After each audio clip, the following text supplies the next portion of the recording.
A 12-year-old boy, barefoot and wearing torn clothes, was called crazy when he promised to cure a billionaire's daughter who was dying in a coma. The doctors laughed at him. Security guards tried to kick him out of the hospital. But what happened next shocked the entire world. When oil magnate Jonathan Richardson's 13-year-old daughter fell into a coma due to a mysterious disease, he spent millions of dollars hiring the world's best specialists, but they all failed. State-of-the-art equipment, experimental treatments, nothing worked. Isabella was dying, and all of her father's fortune couldn't save her. That's when Thompson showed up, a homeless kid living on the streets of Dallas with no medical education, no money, nothing but a gift that nobody could explain. He looked into the eyes of the most powerful billionaire in Texas and said 5 words that changed everything. "I can cure her completely." What happened in the next few days left everyone shocked. Thompson stood outside the most expensive private hospital in Dallas, Texas. Everyone in his neighborhood called him crazy. They said he talked to invisible people, claimed he could see things others couldn't, and worst of all, he insisted he could heal the sick. The security guards at St. Catherine's Medical Center had already kicked him out twice that week, but Marcus kept coming back. He pressed his face against the cold glass doors, watching the rich people in their expensive suits walk through the marble lobby like they owned the world. Inside that gleaming hospital, on the 15th floor, lay 13-year-old Isabella Richardson, in the most advanced intensive care unit money could buy. Her father, Jonathan Richardson, was worth over $2 billion from his oil empire, and he had spent the last 3 weeks flying in specialists from every corner of the globe. Isabella had been in a medically induced coma since a rare autoimmune condition attacked her nervous system, leaving doctors completely baffled. The best neurologists from Harvard, Johns Hopkins, and Mayo Clinic had all examined her, running every test imaginable, but her condition only worsened with each passing day. Marcus had heard about Isabella on the news, where reporters called it the medical mystery that stumped the world's greatest minds. While other kids his age were playing video games or hanging out at the mall, Marcus spent his afternoons researching her case on the public library computers. He studied medical journals he barely understood, watched interviews with her desperate father, and somehow, in a way he couldn't explain to anyone, he felt connected to her suffering. The other homeless kids at the shelter thought he was losing his mind, especially when he started talking about having vivid dreams, where a girl with long brown hair was calling for help. The social workers at the Denver Street Youth Center had tried everything to help Marcus fit in with the other kids. They enrolled him in therapy sessions, gave him medication for what they called delusional episodes, and even threatened to transfer him to a psychiatric facility if his fantasies didn't stop. But Marcus knew what he experienced wasn't fantasy. Ever since he was 7 years old after surviving a near-fatal car accident that killed his parents, he had been able to sense when people were in spiritual or physical pain. He could feel their suffering like a weight in his chest, and somehow, through methods he didn't fully understand, he could help them find peace. Dr. Patricia Williams, the head of pediatric neurology at St. Catherine's, had just delivered the worst news possible to Jonathan Richardson. Isabella's brain scans showed increasing inflammation, and despite all their experimental treatments and cutting-edge technology, her chances of recovery were dropping rapidly. Jonathan sat in his daughter's room, surrounded by machines that cost more than most people's houses, feeling completely powerless for the first time in his life. He had built an empire, controlled oil prices across 3 continents, and could buy almost anything in the world, but he couldn't save his only child. The irony wasn't lost on him that all his wealth meant nothing when faced with a mystery that money couldn't solve. That evening, Marcus made a decision that would change everything. He had saved up $17 from collecting bottles and cans around the city, just enough for a bus ticket to the wealthy Riverside district where St. Catherine's Medical Center stood like a fortress of medicine and money. As the city bus pulled up to the hospital's main entrance, Marcus felt his heart pounding with a mixture of fear and determination. He had never been inside such an expensive place before, and he knew that a kid like him, with his second-hand clothes and no insurance, would be thrown out the moment someone spotted him. The lobby of St. Catherine's Medical Center was unlike anything Marcus had ever seen. Crystal chandeliers hung from 30-foot ceilings, marble floors gleamed under perfect lighting, and well-dressed people moved quietly through the space like they belonged in a museum. Marcus tried to walk confidently toward the elevator banks, but his worn-out sneakers squeaked loudly against the polished stone, drawing unwanted attention from everyone around him. A security guard near the information desk noticed him immediately and started walking in his direction with a suspicious look on his face. "Excuse me, young man. Are you here with a parent or guardian?" asked Officer Benjamin Clark, the head of hospital security. Marcus had practiced this moment dozens of times in his head, but now that he was actually standing there, his mouth felt dry, and his words came out shaky. "I'm here to see Isabella Richardson. I know this sounds crazy, but I think I can help her when nobody else can." Officer Clark's expression shifted from suspicion to something between pity and annoyance, and he placed a firm hand on Marcus's shoulder to guide him back toward the exit. But before they could reach the door, Jonathan Richardson himself stepped out of a private elevator, looking exhausted and desperate after another day of watching his daughter's condition deteriorate. He had just come from a meeting with Dr. Williams, who had gently suggested they start preparing for the possibility that Isabella might never wake up. When Jonathan saw the commotion near the security desk, something about the young boy's determined face caught his attention, and instead of walking away, he found himself approaching the situation with curiosity. "What seems to be the problem here?" Jonathan asked Officer Clark, his voice carrying the authority of someone who owned significant shares in the hospital. "This kid claims he can help your daughter, Mr. Richardson. I was just escorting him out before he causes any more disruption," Officer Clark replied professionally. But when Jonathan looked down at Marcus, he saw something in the boy's eyes that reminded him of Isabella when she was younger. That same fierce determination and unwavering belief in impossible things. Against every logical thought in his mind, Jonathan found himself saying words that would later seem completely insane. "Let me hear what he has to say." Marcus looked directly at Jonathan Richardson, one of the most powerful men in Texas, and spoke with a confidence that surprised everyone within earshot. "Mr. Richardson, I know you think I'm just some crazy kid from the streets, but I've been having dreams about your daughter for 3 weeks now. In these dreams, she's trapped in a place that looks like a gray hospital room, but it's not really a hospital. It's more like a waiting room between life and death." Jonathan felt a chill run down his spine because Marcus was describing details about Isabella's condition that hadn't been released to the media, things that only the medical team and immediate family knew about. Officer Clark stepped forward, clearly uncomfortable with the direction this conversation was taking. "Mr. Richardson, I really think we should handle this through proper channels. This boy might have seen something on the news or overheard private conversations," he said diplomatically, but Jonathan raised his hand to silence him, because something about Marcus's words resonated with a desperate father's intuition.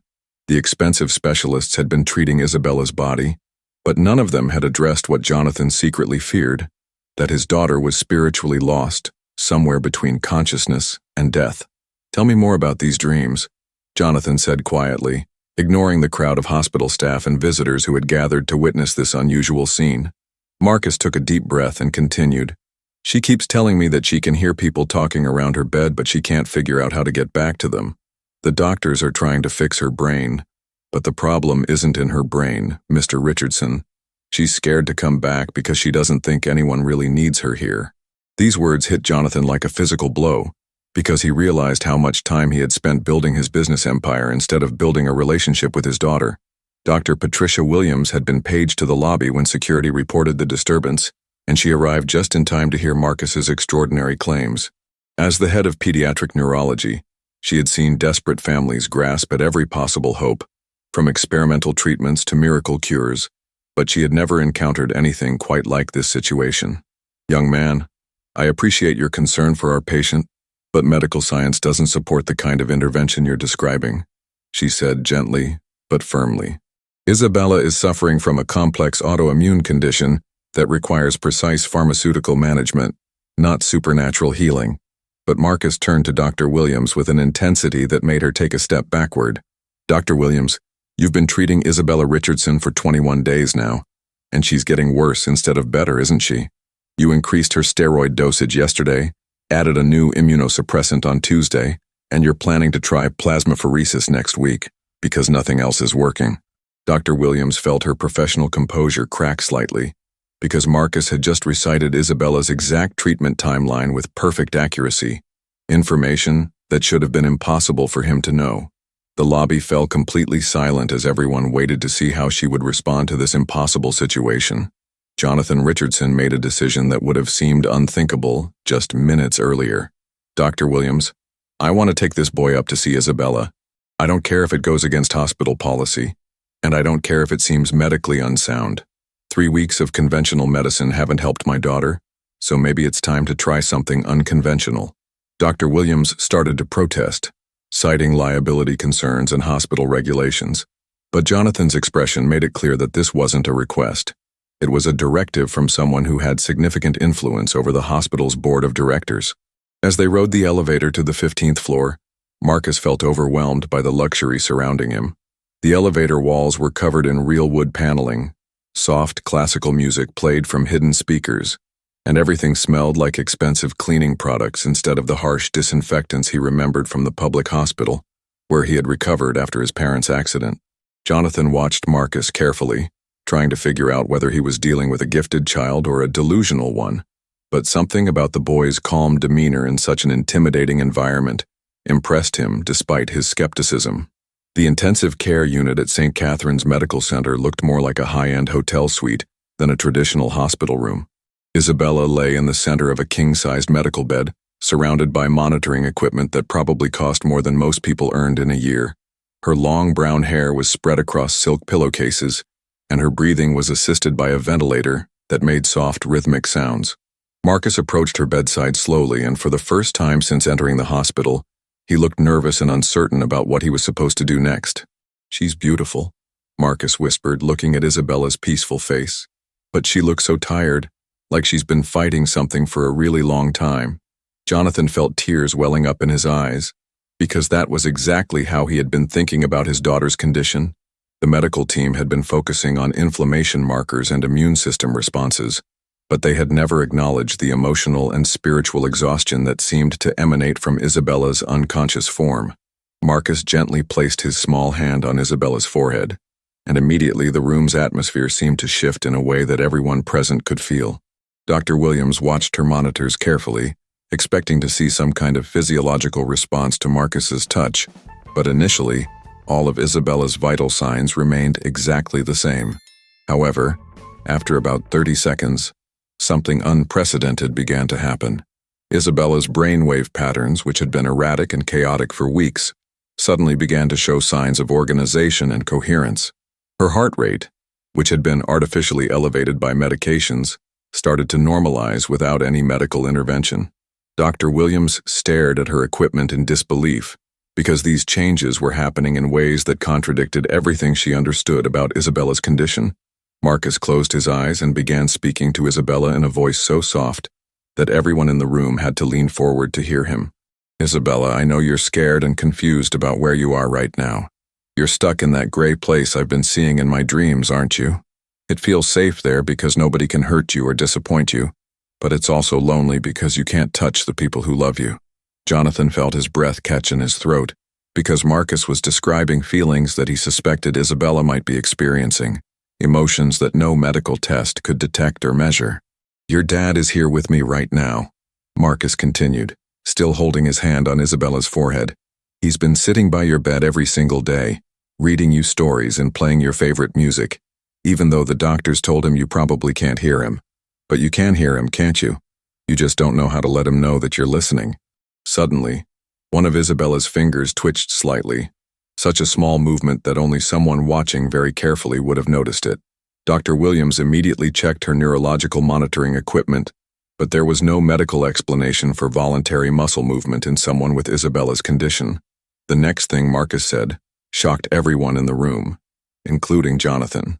"Isabella, your mom wants you to know that she's okay now. She's not in pain anymore, and she's not scared about the cancer.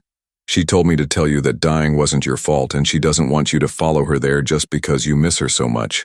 Jonathan staggered backward, nearly falling into a chair because Isabella's mother had died from cancer 2 years earlier, and Marcus couldn't possibly have known about that private family tragedy that had never been mentioned in any news coverage. Isabella's vital signs began changing more dramatically now. Her breathing, which had been shallow and irregular for weeks, became deeper and more natural. Her heart rate stabilized at a completely normal rhythm, and most remarkably, her brain scans began showing patterns that looked almost identical to natural sleep, rather than medical unconsciousness.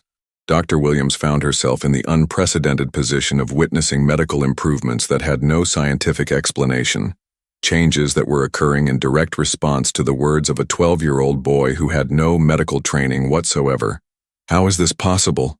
Dr. Williams whispered, more to herself than to anyone else in the room. Marcus opened his eyes and looked at her with a maturity that seemed far beyond his years. "Sometimes healing isn't about fixing what's broken in someone's body, Dr. Williams. Sometimes it's about helping them remember why they want to stay alive in the first place." Isabella got lost trying to protect herself from more sadness, but now she remembers that there are people here who need her to come back. As if responding to his words, Isabella's eyes began to flutter beneath her closed lids, the first sign of natural consciousness she had shown in over 3 weeks. Over the next 6 hours, Isabella Richardson made medical progress that defied every prediction her doctors had made. Her inflammatory markers began dropping to normal levels without any change in medication. Her immune system, which had been attacking her nervous system for months, suddenly began functioning properly again. Most importantly, she started showing signs of emerging from her coma naturally, without the need for the risky experimental procedures that Dr. Williams had been planning to attempt. Marcus never left Isabella's bedside, holding her hand and talking to her about everything from her favorite books to her pet cat named Whiskers. Jonathan Richardson found himself in the strangest position of his life, watching a homeless 12-year-old boy accomplish something that teams of world-renowned specialists had been unable to achieve. As a businessman, Jonathan was used to measuring success in dollars and market shares, but Marcus's success couldn't be quantified or explained through any system Jonathan understood. "How did you know about my wife?" Jonathan asked Marcus during a quiet moment when Dr. Williams had stepped out to consult with her colleagues about Isabella's miraculous improvement. Marcus looked at Jonathan with eyes that seemed older and wiser than they should have been. "I don't really understand it myself, Mr. Richardson. Ever since my accident, I've been able to sense things about people that I shouldn't know. It's like their pain calls out to me, especially when they're too scared or proud to ask for help directly. Your daughter has been carrying grief about her mother's death, and that grief was making her too tired to fight her illness." Jonathan realized that Isabella had never properly grieved her mother's passing, because he had kept her so busy with private tutors and extracurricular activities that she never had time to process her emotions. As evening approached, Isabella's eyes finally opened fully for the first time in 23 days.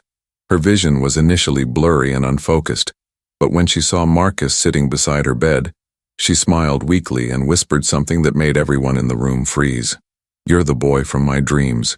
You kept telling me that someone was waiting for me to come home." Marcus squeezed her hand gently and replied, "Your dad has been waiting for you, Isabella.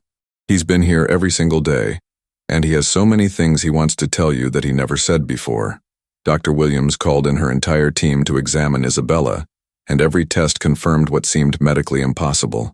Her autoimmune condition had gone into complete remission, her neurological function was returning to normal, and her vital signs were stronger than they had been in months.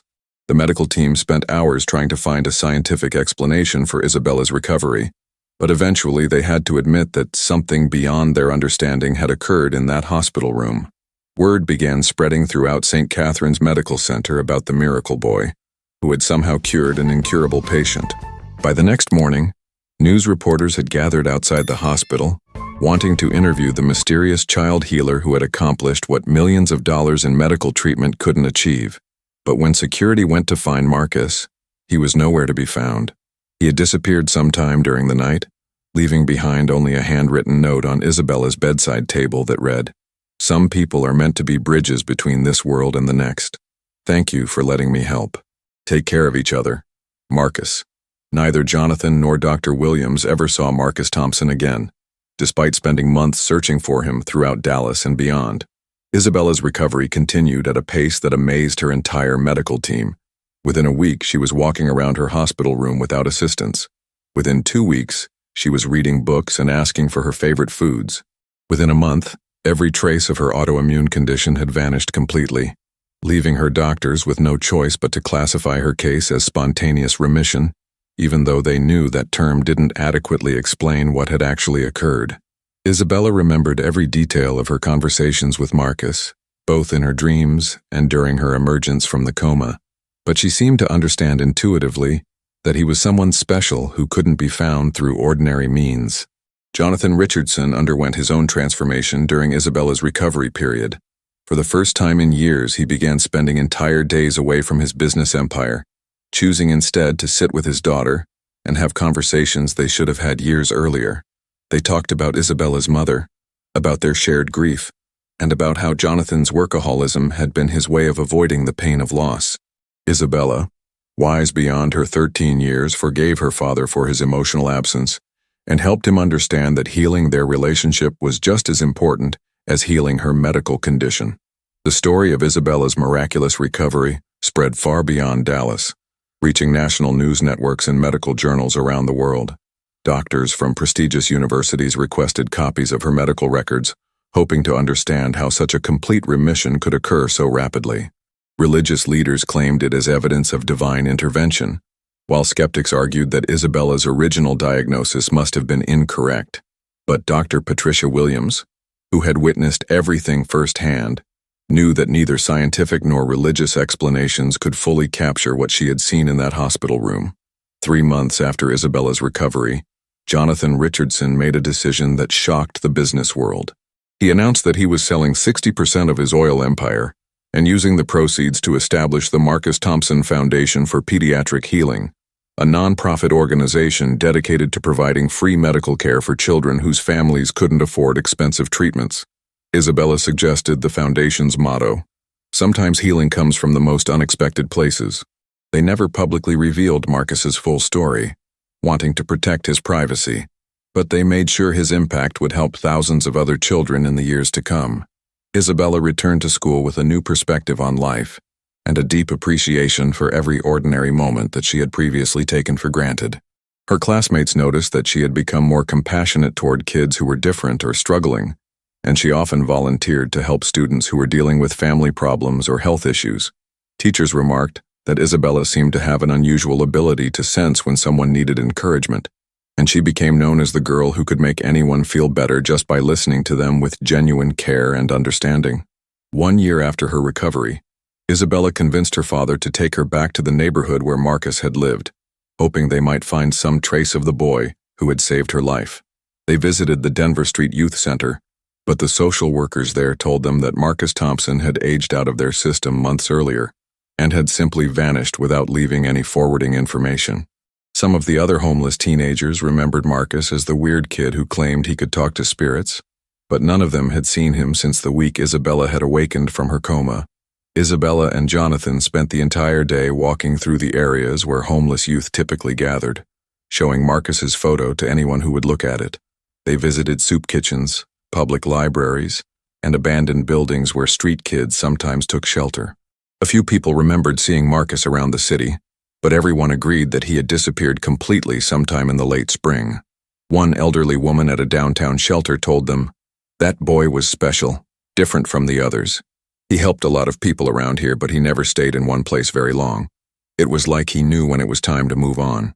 As they prepared to give up their search, Isabella and Jonathan stopped at a small community garden that had been built in one of the poorest neighborhoods in Dallas. There, painted on a concrete wall, was a mural depicting children from different backgrounds holding hands around the world. At the bottom of the mural, in letters that looked like Marcus's handwriting, were the words, "Healing happens when we remember we're all connected." Isabella touched the painted letters gently and whispered, "He's still out there somewhere, helping other people, isn't he, Dad?" Jonathan put his arm around his daughter's shoulders as they stood looking at the mural. "I think you're right, sweetheart. Some people come into our lives exactly when we need them, and then they move on to help others who need them more. Marcus gave us something precious, the chance to become a real family again. Maybe the best way to thank him is to make sure we don't waste that gift." They stood there in comfortable silence, both understanding that their search for Marcus had really been a search for meaning in their own transformed lives. That evening, Isabella wrote a letter that she never intended to send, addressed simply to Marcus, wherever you are. In it, she thanked him not just for healing her body, but for healing the relationship between her and her father. She wrote about the foundation they had created in his name, about the hundreds of children who had already received free medical care because of his inspiration. Most importantly, She wrote about how his example had taught her that ordinary people could do extraordinary things when they acted with love and courage. She folded the letter carefully and placed it in her jewelry box, next to a small stone she had picked up from the hospital parking lot on the day she was discharged. 2 years after Isabella's miracle recovery, the Marcus Thompson Foundation had grown into one of the most respected pediatric charity organizations in the country. They had opened free clinics in 12 cities, provided medical care for over 3,000 children, and trained hundreds of healthcare workers to serve in underserved communities. Isabella, now 15 years old, had become the foundation's youngest spokesperson, traveling around the country to share her story and raise awareness about children who needed medical help but couldn't afford it. She never mentioned the supernatural aspects of her healing, focusing instead on the power of compassion and community support. During one of her speaking engagements at a medical conference in Chicago, Isabella met Dr. Sarah Chen, a pediatric oncologist who had been following Isabella's case since her recovery. Dr. Chen had been researching similar cases of spontaneous remission and had found several other instances where children had recovered from serious illnesses after encounters with mysterious young healers. "There's something happening here that medical science doesn't understand yet," Dr. Chen told Isabella privately. "Your case isn't isolated. There have been at least 6 other documented instances of children who claim to have healing abilities helping other sick kids in ways that can't be explained medically." This conversation sparked Isabella's curiosity about whether Marcus had helped other children before or after her own healing. She began researching news stories about unexplained medical recoveries involving young people, and what she found amazed her. In Phoenix, a 9-year-old boy with leukemia had made a complete recovery after being visited by a mysterious teenager who claimed he could cure cancer. In Seattle, a girl with cystic fibrosis had experienced a miracle healing after meeting a young street kid who told her she was stronger than her illness. In each case, the young healers had disappeared without a trace, leaving behind only grateful families and baffled medical teams. Isabella shared her findings with her father, and together they began to see a pattern emerging across the country. It seemed that Marcus, or perhaps other children like him, were traveling from city to city, appearing when they were most needed and disappearing once their work was done. "Dad, what if Marcus wasn't just one special boy? What if there are others like him out there, kids who have been given this gift and are using it to help people who have lost hope?" Isabella asked during one of their late-night conversations about the mystery that had changed their lives. Jonathan had been thinking along similar lines, especially after receiving letters from families around the country who had heard about the Marcus Thompson Foundation and wanted to share their own stories of miraculous healings. "Isabella, I think you might be onto something important. Maybe there are children out there who have survived their own tragedies and have somehow been given the ability to help others heal from theirs. Maybe that's why we can never find Marcus, because his work isn't finished yet. There are still kids out there who need him, or others like him." They decided to expand the Foundation's mission to include documenting and supporting these mysterious cases of healing, not to exploit them, but to better understand how hope and love could sometimes accomplish what medicine couldn't. On the 3rd anniversary of Isabella's healing, she received an unexpected package with no return address. Inside was a simple wooden box containing a collection of children's drawings, each one depicting kids helping other kids in hospitals, homeless shelters, and difficult situations. At the bottom of the box was a note written in Marcus's familiar handwriting. "Isabella, thank you for using your second chance to help others find theirs. The work continues. Love, your friend who walks between worlds." Isabella's hands trembled as she read the note, realizing that Marcus was still out there, still helping people, and somehow still watching over the foundation they had created in his honor. The final drawing in the collection showed a girl with long brown hair standing on a stage, speaking to a crowd of children and adults, with words floating above her head that read, "Healing happens when we help each other remember we're not alone." Isabella recognized herself in the drawing and understood that Marcus was acknowledging the work she had been doing to share their story with the world. But more than that, she realized that he was showing her the bigger picture, that their encounter had been part of something much larger than just one girl's recovery from illness. Isabella brought the drawings to her father, and together they decided to make them the centerpiece of a new traveling exhibition about hope, healing, and the power of unexpected connections between people. They called the exhibition Bridges Between Worlds, and it traveled to hospitals, schools, and community centers across the country, inspiring thousands of people to believe that miracles could happen when ordinary people chose to act with extraordinary love. The exhibition always ended with Isabella's live presentation about the importance of staying open to help from the most unlikely sources. As Isabella prepared for her 18th birthday, she announced her intention to study medicine with a specialty in pediatric psychology, wanting to understand how emotional and spiritual healing could work, alongside medical treatment to help sick children recover more completely. She had learned from Marcus that healing wasn't just about curing diseases. It was about helping people remember why they wanted to live and giving them the support they needed to fight for their own recovery. Her father supported her decision completely, knowing that Isabella had found her true calling through the most extraordinary circumstances imaginable. The Marcus Thompson Foundation continued to grow and evolve, eventually establishing a scholarship program for young people who wanted to work in healing professions but couldn't afford medical school or nursing programs. Isabella insisted that the scholarships be awarded without regard to traditional academic qualifications, focusing instead on candidates who demonstrated unusual compassion and an intuitive understanding of human suffering. She knew that some of the best healers might be found among people who had experienced their own struggles and had learned to transform their pain into a source of strength for others. Today, the Marcus Thompson Foundation has helped over 15,000 children receive free medical care, and Isabella Richardson has become one of the country's leading advocates for integrating emotional and spiritual support into pediatric medicine. She never forgot the boy who appeared in her darkest hour and showed her that healing could come from the most unexpected places. Though Marcus Thompson was never seen again in Dallas, reports continue to surface from around the country about mysterious young healers who appear when hope seems lost and disappear once their work is done. Isabella often tells audiences that the real miracle wasn't her physical recovery, but the way one person's courage to act with love had rippled outward to touch thousands of lives.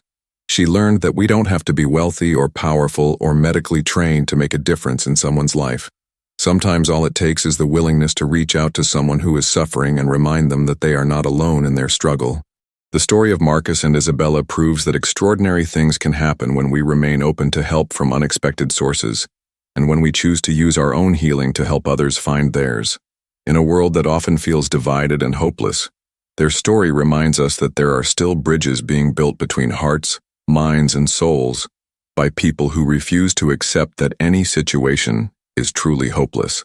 This story shows us that miracles don't always look the way we expect them to.